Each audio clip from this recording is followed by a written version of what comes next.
Praise the lord. మన ప్రభువును రక్షకుడునైన యేసుక్రీస్తు నామములో మిమ్మల్ని మీ కుటుంబాలను షవర్స్ ఆఫ్ బ్లెస్సింగ్ ఆశీర్వాదపు జల్లులు అనే ఆధ్యాత్మిక కార్యక్రమమునకు ప్రేమపూర్వకంగా ఆహ్వానిస్తున్నాం. ఈ దినమందు దేవుడు మనకిచ్చిన వాగ్దానము ద్వితీయోపదేశకాండము 20వ అధ్యాయం 4వ వచనము. మీ కొరకు మీ శత్రువులతో యుద్ధము చేసి మిమ్మును రక్షించువాడు మీ దేవుడైన యెహోవాయే. దేవుడు ఈ వాక్యమును దీవించునుగాక. For the Lord your God is he that goeth with you to fight for you against your enemies to save you.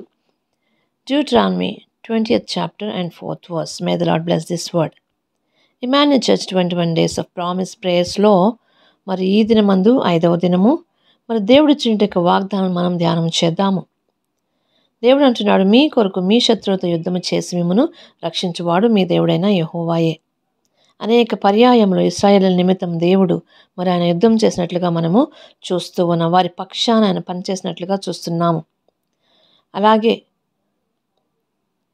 2వ దినవృత్తాంతముల గ్రంథం 20వ అధ్యాయంలో కూడా యెహోషాపాతు మీదకి మరి దేశములు మరి యుద్ధం చేయటానికి వచ్చినప్పుడు మరి వారందరూ కూడా మరి దేవుని స్తుతించుండగా ఆరాధించగా గణపరచుండగా మరి ఆ దేవుడు వారి పక్షాన యుద్ధం చేసినట్లుగా మనం చూస్తున్నాం. దేవుడు చెప్పాడు, యుద్ధం మీరు కాదు, మీ దేవుడే మీ పక్షాన యుద్ధం చేస్తాడు అని. అలాగే మీరు యుద్ధం చేయవలసిన పని లేదనేటువంటి భరోసాను కూడా దేవుడు అనుగ్రహించుంటున్నాడు. ఎప్పుడు అంటే మనం దేవుని స్తుతించినప్పుడు, దేవుని ఆరాధించినప్పుడు దేవుడు పనిచేసేటువంటి వాడుగా ఉంటున్నాడు. హల్లెలూయా. మనందరికీ తెలుసు, ఎరుకో గోడలు మరి కోల్చవలసిన పరిస్థితి వచ్చినప్పుడు మరి వారందరూ కూడా మరి ఆ బోరలు తీసుకొని దేవుని స్తుతించుండగా ఆరాధించుండగా మరి దేవుని మరి ఘనపరచుండగా మరి 7 దినముల్లో మరి 7వ దినమున గోడలన్నీ కూడా కూలిపోయినట్లుగా మనము చూస్తున్నాం. హల్లెలూయా.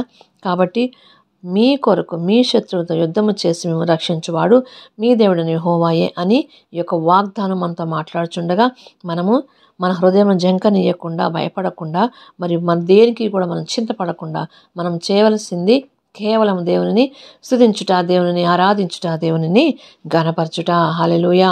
కాబట్టి మరి ఆ యొక్క ఇశ్రాయేలీలందరూ కూడా మరి యూదావారందరూ కూడా మరి పాడుటకును స్తుతించటానికి వారు మొదలుపెట్టగా మరి దేవుడు ఆ శత్రువుల మధ్యలోనే మరి శత్రువులను పెట్టి మరి మాటుగాండ్రను పెట్టి మరి వారిలో వారే చంపుకున్నట్లుగా దేవుడు చేసినట్లుగా మనం చూస్తున్నాం. హల్లెలూయా.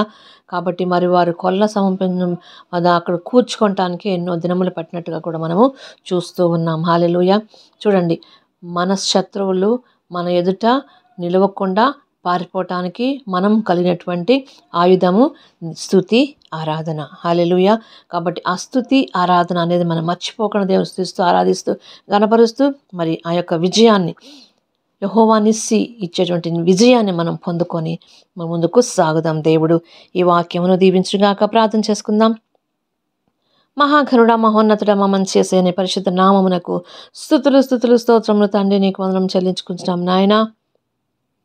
ఉదయకాల సమయంలో షవర్స్ ఆఫ్ బ్లెస్సింగ్స్ ద్వారా మీరు మాతో మాట్లాడిన ప్రభా యొక్క వాగ్దానమును బట్టి దేవా నీకు వందనములు. మీ కొరకు మీ శత్రువుతో యుద్ధము చేసి మిమ్మల్ని రక్షించువాడు మీ దేవుడని యెహోవాయే అని ప్రభ నువ్వు మాతో మాట్లాడావు తండ్రి. మీరు మాకు వాగ్దానం ఇచ్చారు దేవా నీకు వందనములు. అవును యేసయ్య, మా జీవితం అంతట్లో కూడా ప్రభ నా తండ్రి అనేక పర్యాయం మీరు మా పక్షమున యుద్ధము చేశారు తండ్రి. నీకు వందనం. మమ్మల్ని రక్షించావు దేవా నీకు వందనం. శత్రువులను ప్రభ సిగ్గుపరచిన దేవుడు, నిన్ను మహింపరచిన దేవుడు యేసయ్య. ప్రభ మేము స్తుతిస్తూ ఘనపరుస్తూ ఆరాధిస్తూ ఆ యొక్క విజయాన్ని పొందుకునే కృపను మా అందరికీ, అలాగే మరి ఈ వీడియోస్ చూసినట్టు విన్నటువంటి వారందరికీ కూడా దయచేసి నీ నామమును మహిమపరచుకోవాల్సిన వేడుకొంచు యేసు నామములో ప్రార్థించి వేడుకొంచున్నాం తండ్రి. ఆమేన్.